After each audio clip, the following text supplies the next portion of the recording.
Hey guys, welcome to part three of the ACFL podcast. We're here breaking down today corner prospects and, well, the secondary as well. So let's have our Dr. Steele over here, who's partnering me again today, talk about Caleb Farley. All right, how's it going? So, Caleb Farley sustained a herniated disc. I couldn't find exactly when he did. Reports were that it happened before the beginning of this season, I believe. It's L5S1, which is very common because of the load that will have. It supports more of your body than anywhere else.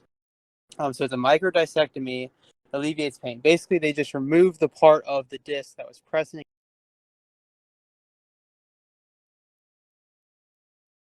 Good. Yep, we're good. But it removes the part that was pressing on the spinal cord, causing the pain down his leg. Immediate pain relief usually is pretty successful long term. I found a study on the long term effects of that. Professions that lift heavy weights often do have a much lower success rate. They were over-reported their lack of success long term and maybe had more recurring surgeries, but upon further surgeries, there isn't causes more adverse effects. About 7% of patients required a second surgery in a sample size of, I believe, 200, and 25% of them reported 12 years out being unsatisfied, which is kind of a broad definition, but 25% is a pretty good success rate for any surgery, especially back. So I believe that the fear of him re-injuring it is overblown. I think he won't be able to train in the same way he maybe did before. I wouldn't advise powerlifting much anymore. So he's not going to have a lot of axial load to injure this because he's playing more of an agile game where he's twisting and turning, which does not put as much pressure on part of the disc that causes the herniation. Right. Yeah, I was going to ask as well, how is the odds of him re-injuring himself? But yeah, you said it yourself. He should be generally fit to be okay. I think he'll have a hard time putting on, especially lower body mass. Right. But that isn't necessarily crucial for a corner, especially one that plays a fast style rather than a more powerful. If this happens to Kane, I'd be a little more concerned because he's a press man trying to be physical. I think that would limit his upside, but I don't know if it will really adversely affect Farley long term, at least stemming this injury. Yep. Yeah, definitely. With his lack of a pro day, that does, leave some concerns up in the air. But, if, as we mentioned before, amongst ourselves about his 40 dash, he had a 4.36, which is just great coming off of the injury and opt out as well.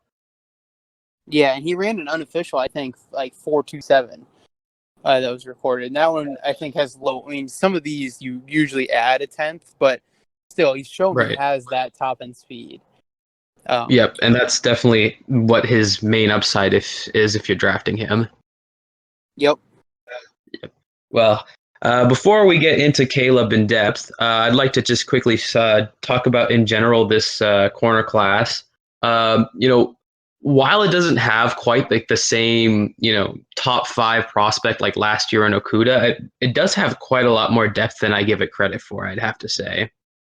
Yeah, I think there's a good chance we find specifically guys in the slot later, like even 4th and 5th, that can be day one starters. A few guys that have pretty nice upside as boundary corners, even later into the 3rd, which is pretty. This class in general has a lot of depth at these positions. So, some of these guys are second-round guys most years. Yeah, most of them have pretty like low floors. Like I would expect most of these guys can still be like effective NFL players, even if they're not starting level players. They can definitely fill in the NFL. Yep.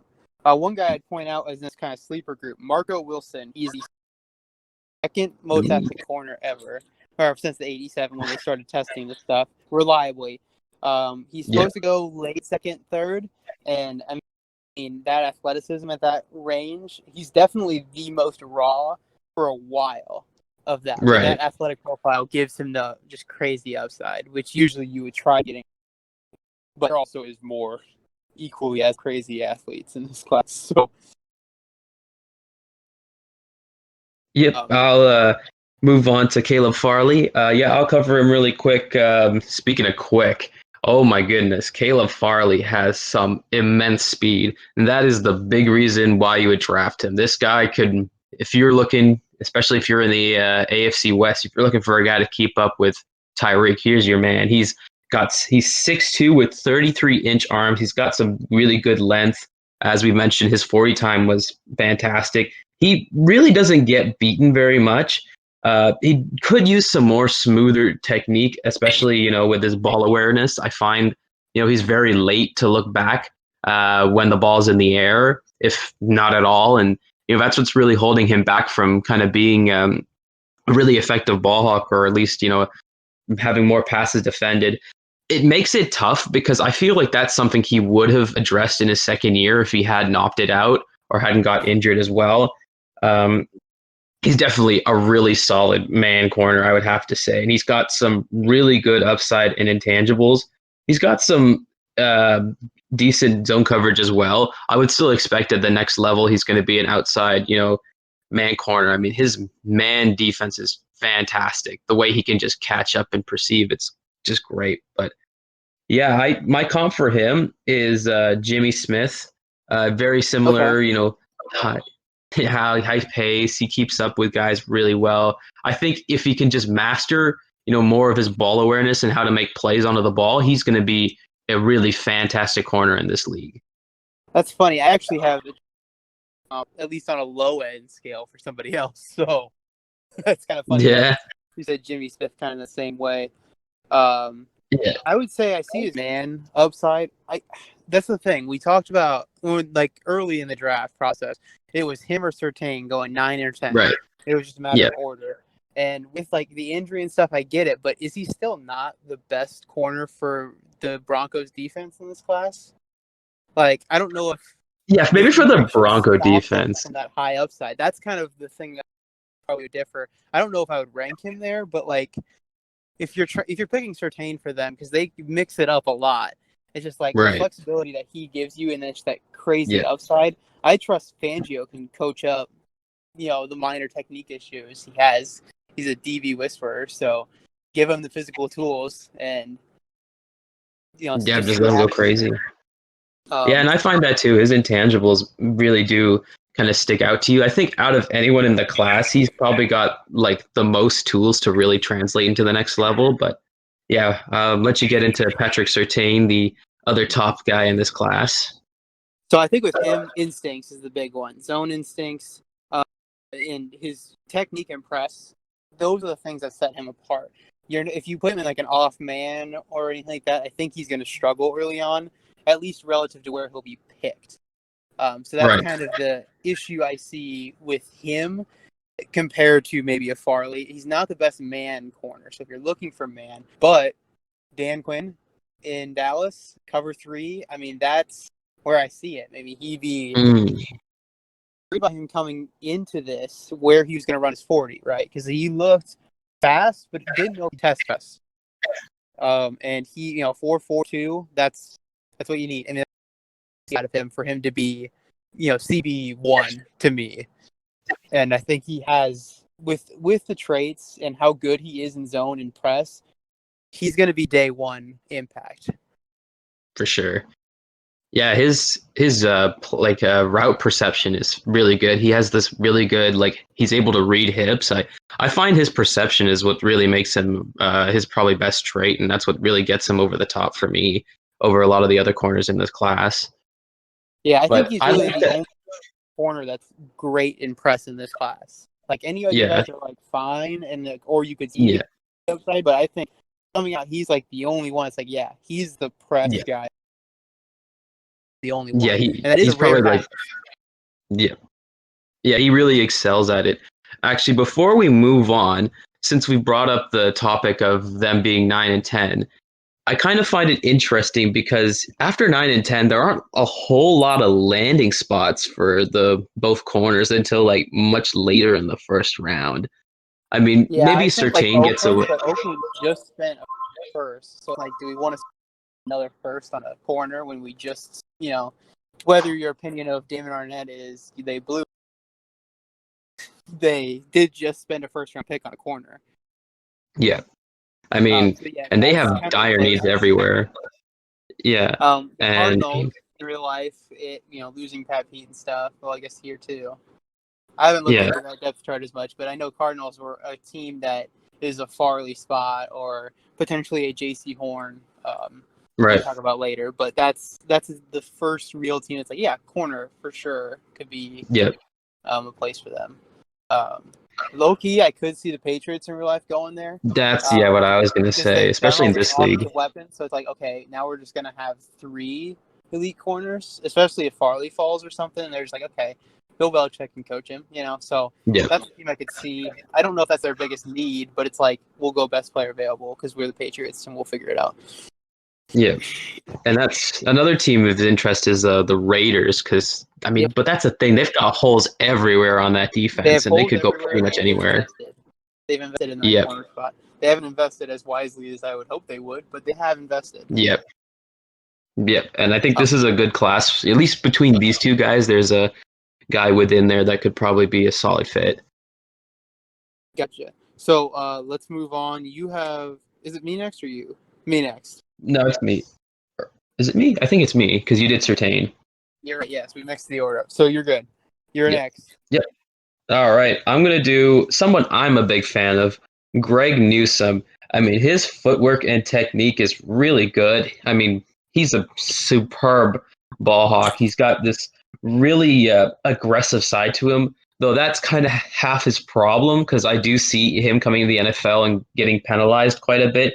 Maybe not quite as much as some of the other guys I have an issue with aggressiveness, but I mean, he definitely does have issues with pace. I mean, his footwork is great, but I don't quite know if he has the foot speed to keep up with a lot of the top receivers he's going to match up with out on the outside. And he tend to kind of gets himself beat a little bit because he kind of over perceives routes, but that's what makes him really dangerous. Yeah, he's super quick. I mean, it shows everywhere across the tape you Yeah. watch him. He gets where he wants to get, and he gets there very fast. Yeah. And his ball skills are really good. So Yeah. I think between those two things, I agree his man technique is lacking, I would say. And part of that's Yeah. because he plays in the Big Ten, and the Big Ten Yeah. doesn't throw the ball almost ever. So what are you gonna do? Fair enough. Yeah, he. Another other thing is he barely got targeted, and that's for good reason, not just because they didn't throw the ball. I mean, the guy was just a threat anytime the ball was near him. You could go that direction unless you want it picked off. Yeah, definitely. So let's move on. After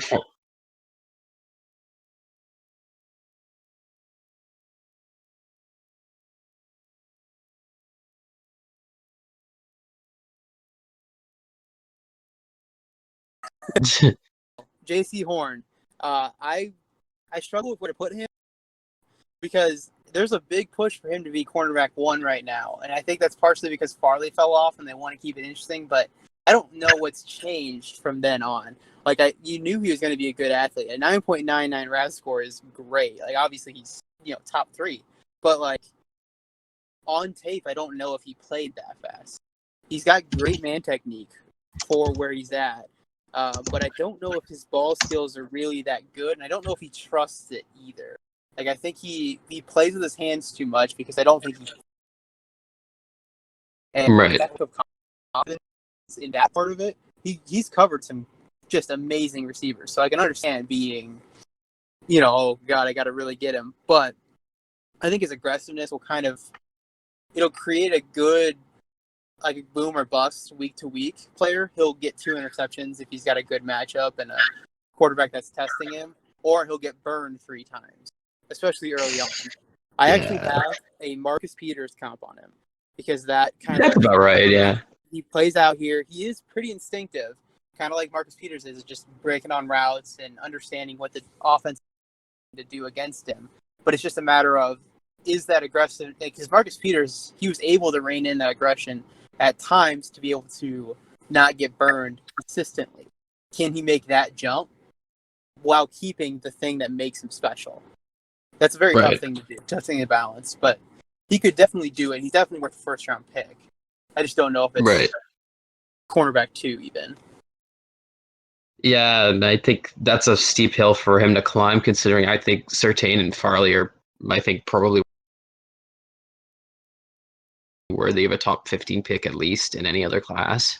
So Yes. moving on, I've got Asante Samuel Jr., and he's very much like his father. That's actually who I have comped to him as well. He's got some really good ball skills, and I think the word I would use to describe him is just feisty. I mean, there are plays where he is hopelessly outside of the play. Like the ball's in the air, it's going 20 yards away from him, and he's just booking it there to help his guy out. He's got this tremendous competitive edge, and I absolutely love that. He has a really good change of direction. That's one thing that he just needs to kind of keep refining, keep getting faster. That's what's really going to help him. Uh, the issue is his size, and no doubt about it, especially now with a lot of the bigger bodied receivers kind of coming into the NFL now with your DKs, your Jamar Chases. I mean, this is going to become more and more of an issue. And I do have concerns about that. I do see his ideal fit as like a slot guy, but that depends really how high in the draft you're So I don't see him as a really slot at willing to all draft a slot because I see his corner. outside instincts as being Yeah. too valuable for that. Like we have shorter corners. I think Darius Williams alongside Yeah. Jalen Ramsey over there. I think he's 5'9". So like we've seen shorter corners have success. I agree he's not going to Right. be your like number one stopper type because he really can't guard those DKs and like that.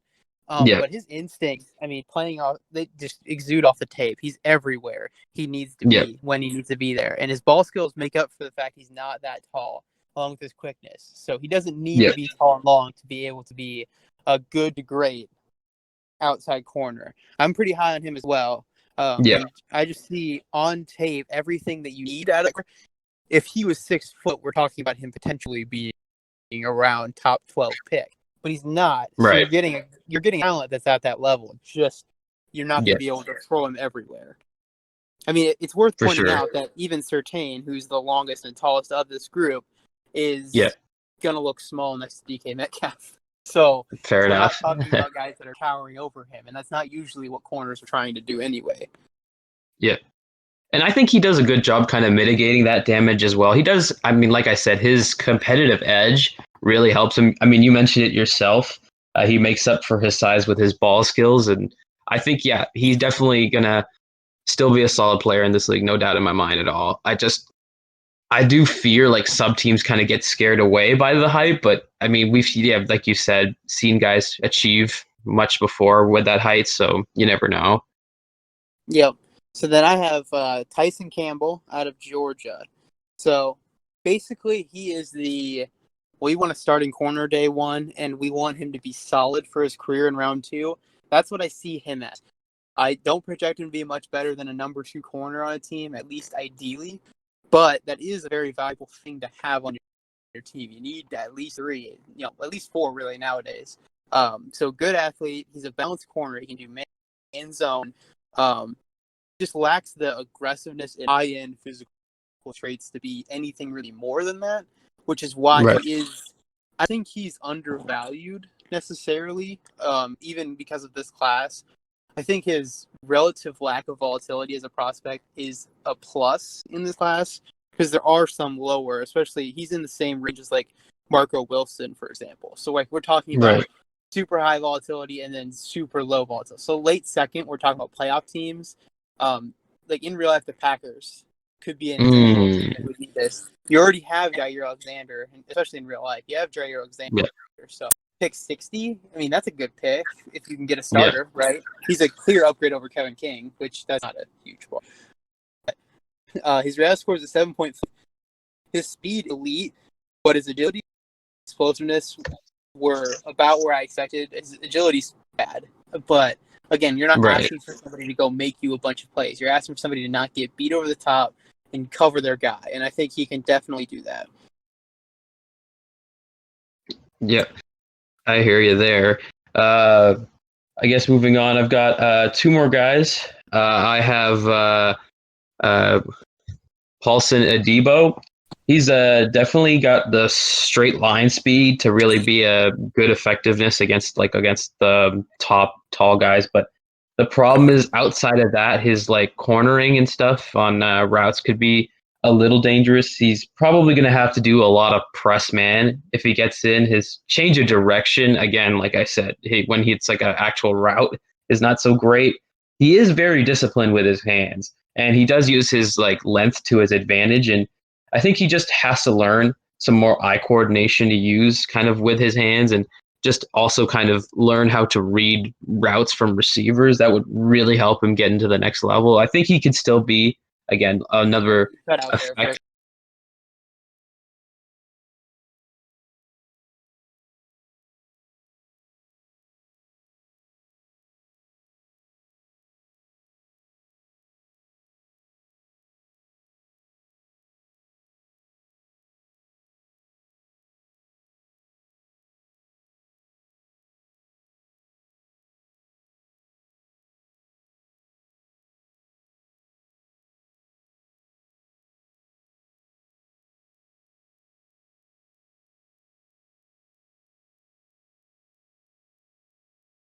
Effective. He's definitely a third round, in my opinion, guy. So he'd be a bit of a reach in the second, but there's a lot of guys this year that are a reach in the second, especially with the depth of a lot of these positions. So he opted out for COVID again. So his Yeah. tape is from a couple years ago. So it's another one of those where it's trying to see how much you projected. But I mean, he did 19 pass breakups in his sophomore season and 8 interceptions. Like he showed the second round pick and not being too bad of a reach, at least as far as I'm concerned, on him. I think he's kind of being overlooked because this corner class has been so good. I think with the corner class, it's so weird. You could see any of these guys being ranked in any order. Right. But I think his speed and the ball skills he showed in that just crazy year as a sophomore show his upside. And I think that's worth a second rounder.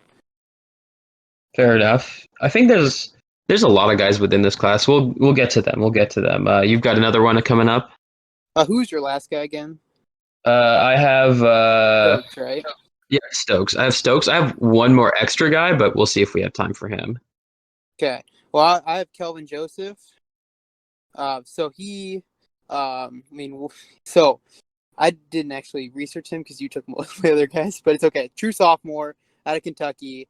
He's been guarding the best players out of the SEC for the past couple years. So you're seeing him getting his hardest matchups he will in the next level as well. So when you see him getting destroyed, it's clearly on that. But it's after one season as a starter, he has all the elite traits, and that's I think why he's growing on these boards is because he's so young and he has all of this potential. You can just see, okay, well, there's something there.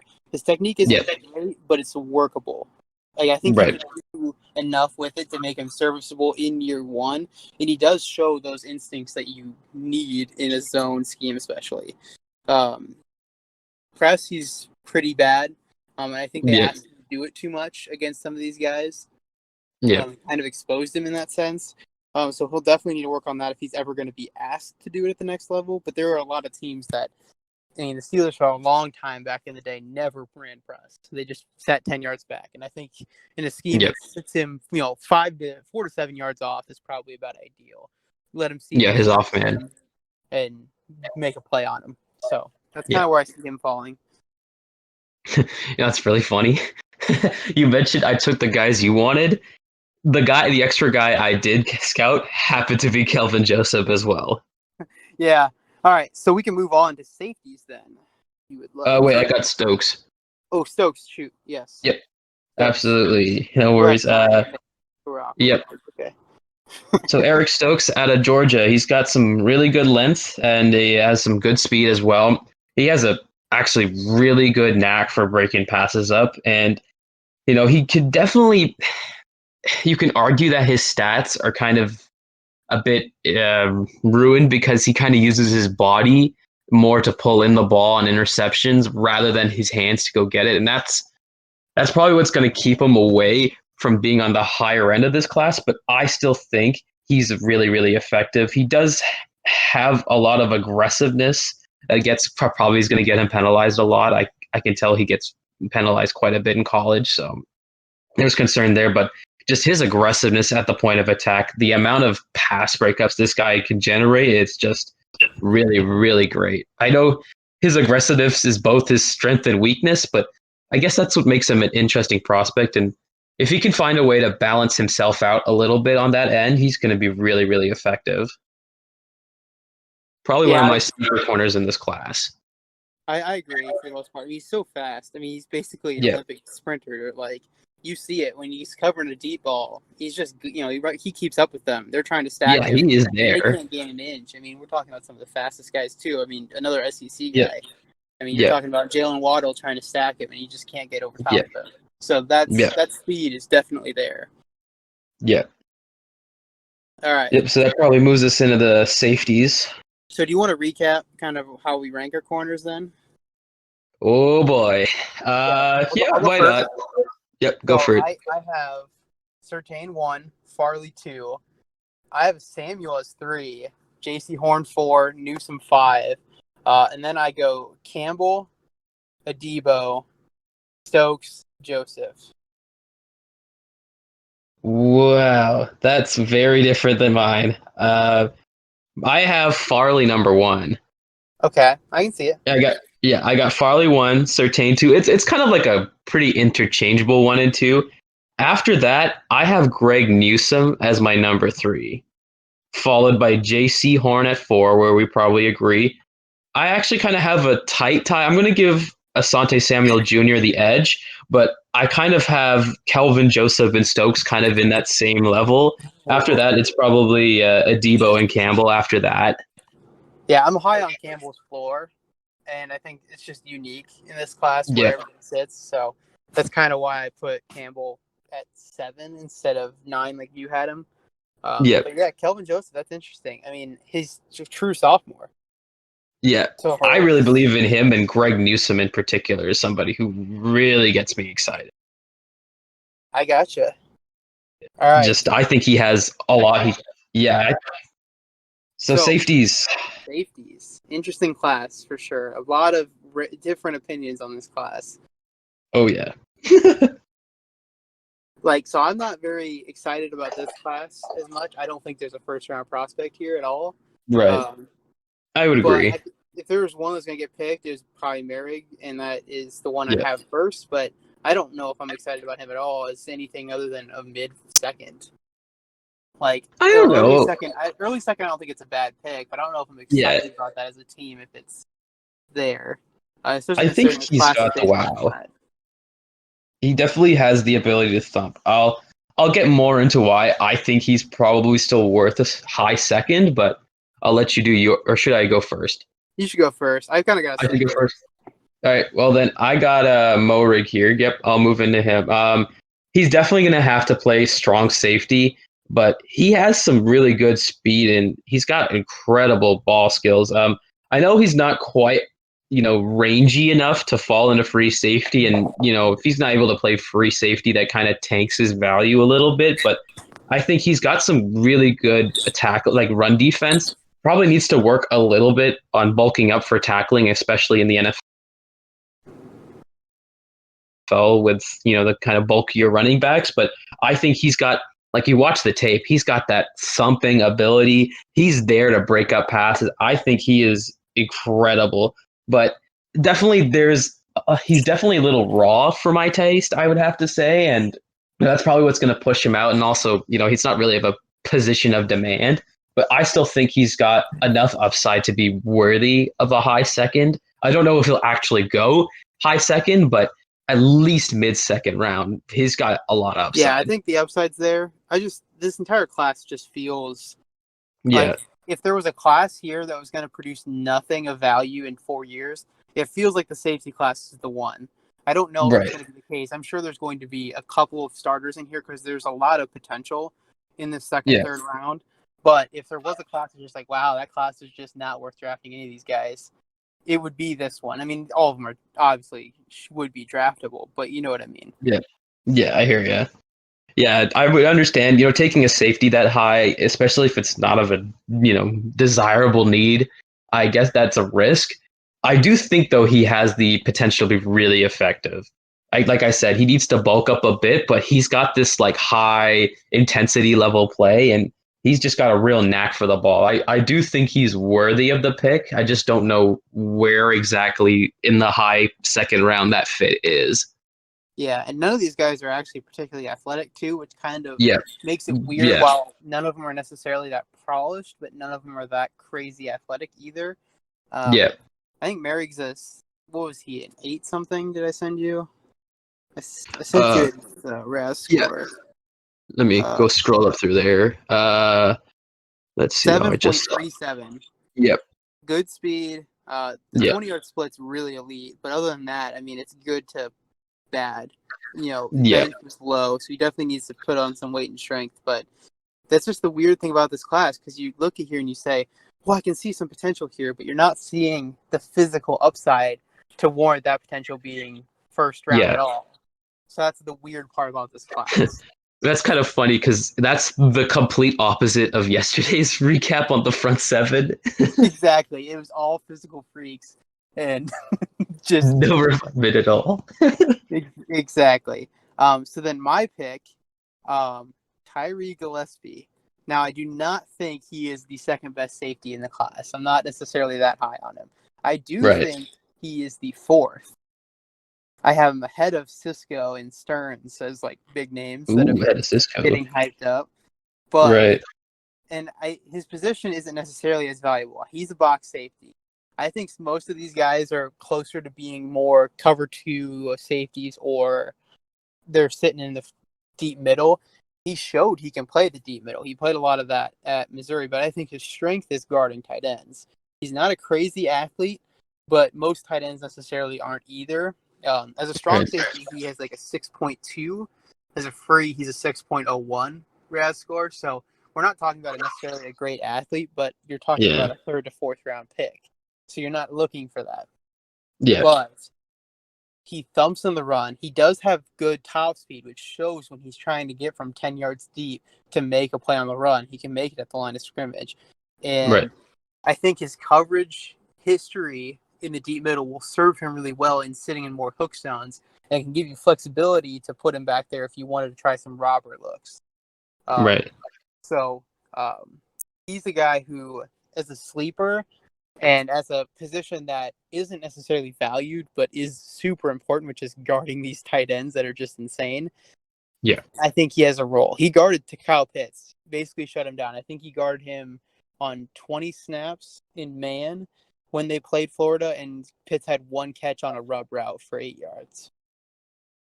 Yeah, and I So, think that might actually probably pump up his draft stock maybe a little bit more than we think it will. The yeah, I fact that he think can that guard a pumped tight him end. up. That pumped him up, but his testing scores pumped him right back down. Yeah. Oh man. So Which he's not a that's guy I'm expecting to go even second round or anything, but yeah, he could be the steal of this class.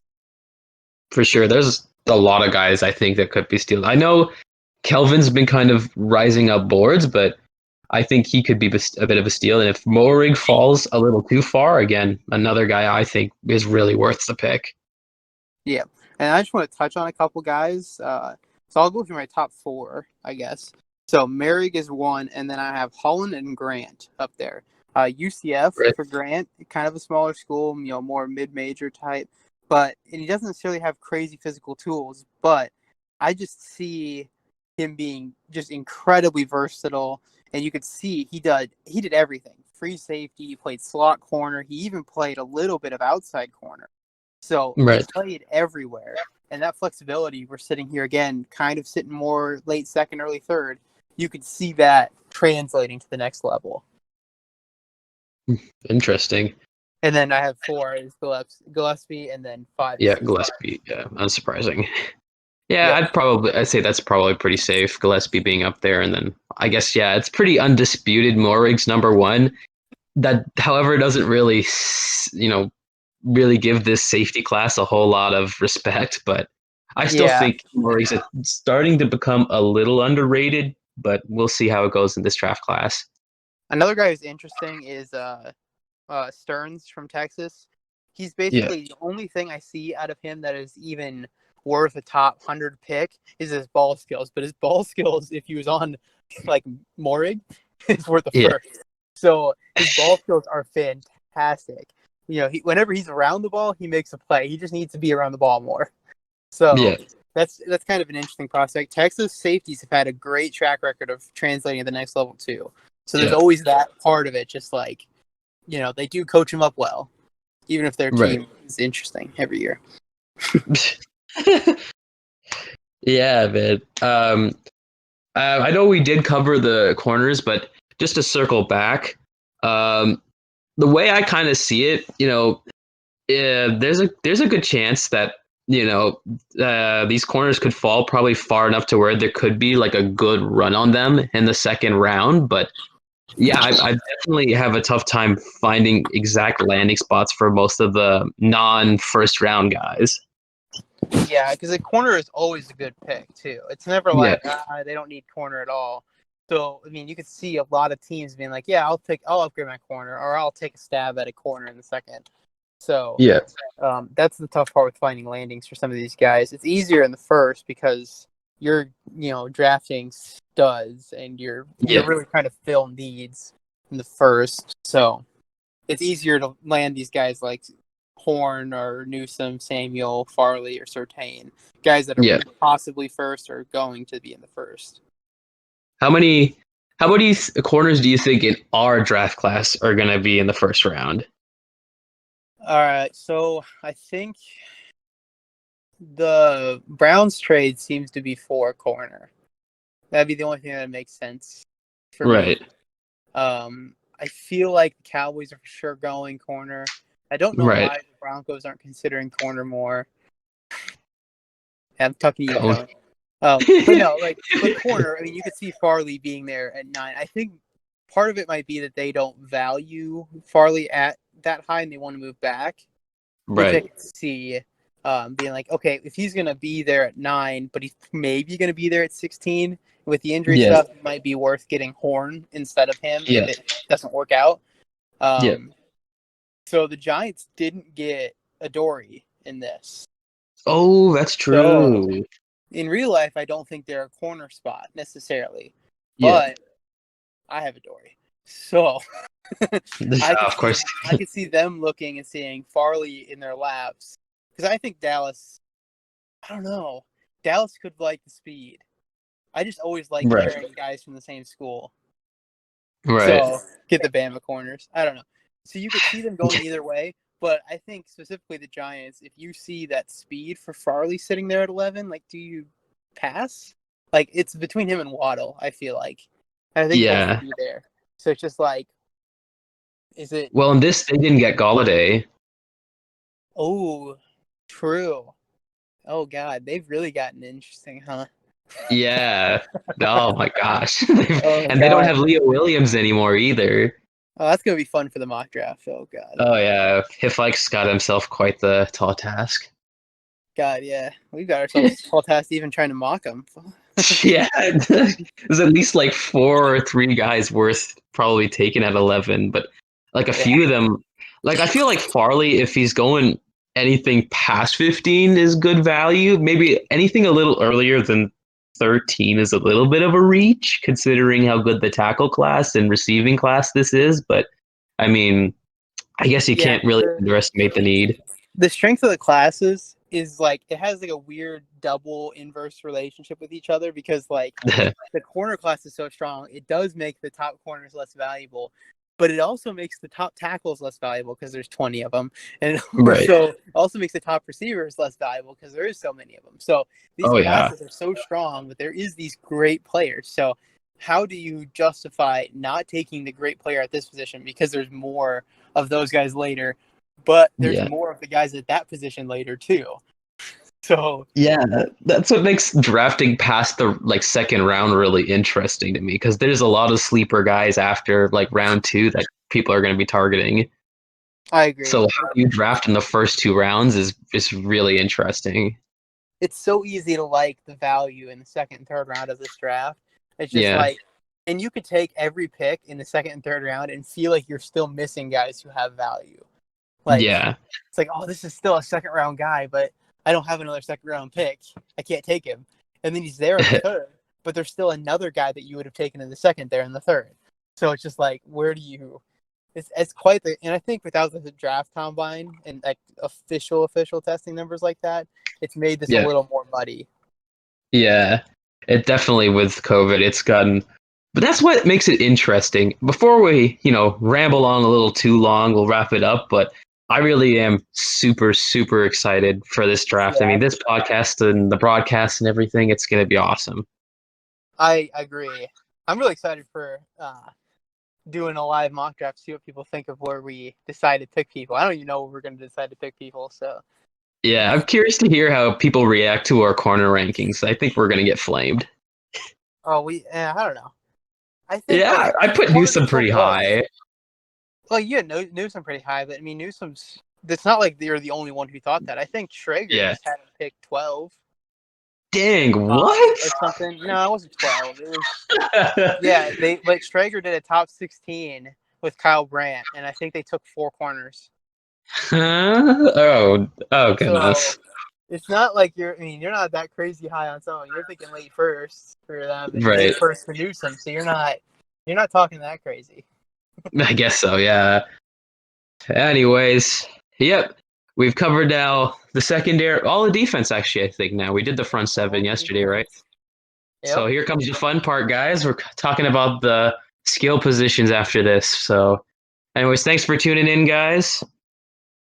Catch you on the next one.